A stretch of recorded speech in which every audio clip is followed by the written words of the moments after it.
Friends, welcome to Guns Tech post building system. നമുക്ക് T V എസിൻ്റെ LP46 neo എന്ന് പറയുന്ന ലാബിൽ പ്രിൻ്ററിൽ റിബൺ എങ്ങനെ ലോഡ് ചെയ്യാം, സ്റ്റിക്കർ എങ്ങനെ ലോഡ് ചെയ്യാം നോക്കാം. ഫസ്റ്റ് നമ്മൾ ഡിവൈസിൻ്റെ ഡോറ് ഫസ്റ്റ് ഡോർ ഓപ്പൺ ആക്കുന്നു. ശേഷം അതിൻ്റെ right side push button press ചെയ്തിട്ട് രണ്ടാമത്തെ ഉൾഭാഗം ഓപ്പൺ ചെയ്യുന്നു. പിന്നെ അതിൻ്റെ മേലെ നമുക്ക് 2 സ്റ്റിക്ക് കാണാം, മേൽഭാഗത്തും താഴ്ഭാഗത്തുമായിട്ട്. ഇപ്പോൾ 2 സ്റ്റിക്ക് റിമൂവ് ചെയ്യുന്നു. സ്റ്റിക്കിൻ്റെ റൈറ്റ് സൈഡും ലെഫ്റ്റ് സൈഡും നമ്മൾ നോട്ട് ചെയ്ത് വെക്കണം. ശേഷം നമ്മൾ പ്രിൻ്ററിൻ്റെ കൂടെ വരുന്ന സാമ്പിൾ റിബണും അതിൻ്റെ കൂടെ ഒരു കോറും ഉണ്ടാകും. സാമ്പിൾ റിബൺ നമുക്ക് മാറ്റി വെക്കാം, പിന്നീട് ആവശ്യത്തിന് ഉപയോഗിക്കാം. കോർ എടുത്തതിന് ശേഷം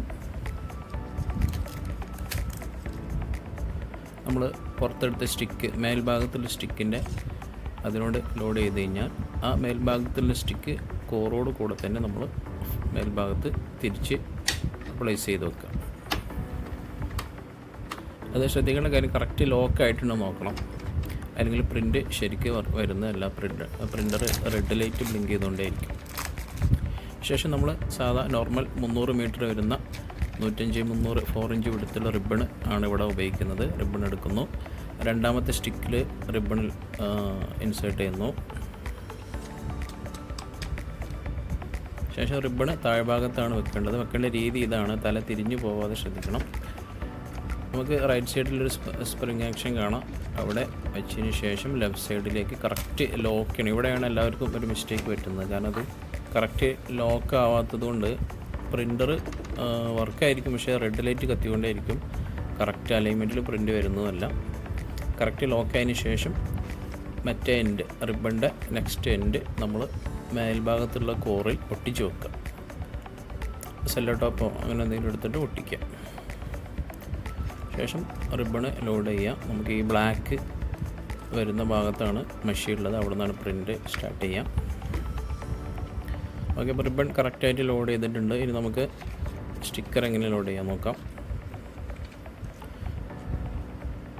സ്റ്റിക്കറിൻ്റെ സ്റ്റിക്കാണത്. ഈ സ്റ്റിക്കർ നമുക്ക് ലോക്ക് ചെയ്യണമെന്നുണ്ടെങ്കിൽ 2 സൈഡിലും ലോക്ക് വരുന്നുണ്ട്, വേണമെങ്കിൽ ലോക്ക് ചെയ്യാം. ഇനി ലോക്ക് ചെയ്തില്ല എന്ന് ഇതായി കുഴപ്പമൊന്നുമില്ല.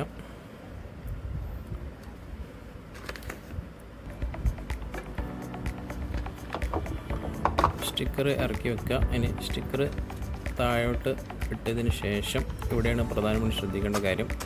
ഇവിടെ നമുക്കൊരു സിൽവർ കളറിലുള്ള ഒരു സ്റ്റിക്ക് കാണാം, അതിന് താഴത്ത് കൂടെ വേണം നമുക്ക് സ്റ്റിക്കർ പുറത്തെടുക്കാൻ. അതുപോലെ തന്നെ നമുക്ക് സ്റ്റിക്കറിൻ്റെ സൈസിനനുസരിച്ച് അലൈൻമെൻറ്റ് സെറ്റ് ചെയ്യാൻ വേണ്ടി 2 സൈഡിലും ഒരു ലോക്ക് സിസ്റ്റം വരുന്നുണ്ട്. അപ്പോൾ അതിനകത്ത് കറക്റ്റ് അധികം ടൈറ്റ് ആക്കുകയും ചെയ്യരുത്, ലൂസാക്കുകയും ചെയ്യരുത്.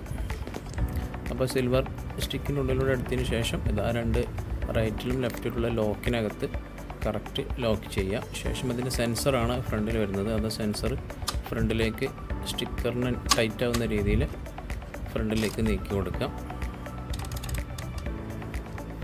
ഇത്രയും കാര്യങ്ങളാണ് ശ്രദ്ധിക്കേണ്ടത്.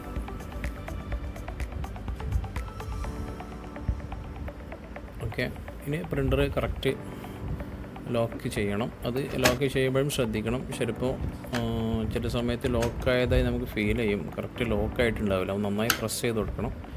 ഇവിടെയൊക്കെ എഫക്റ്റ് വരുന്നത് പ്രിൻ്റ് എടുക്കുന്ന സമയത്ത് റെഡ് ലൈറ്റ് കത്തുന്നുള്ളതാണ്. Okay, thank you four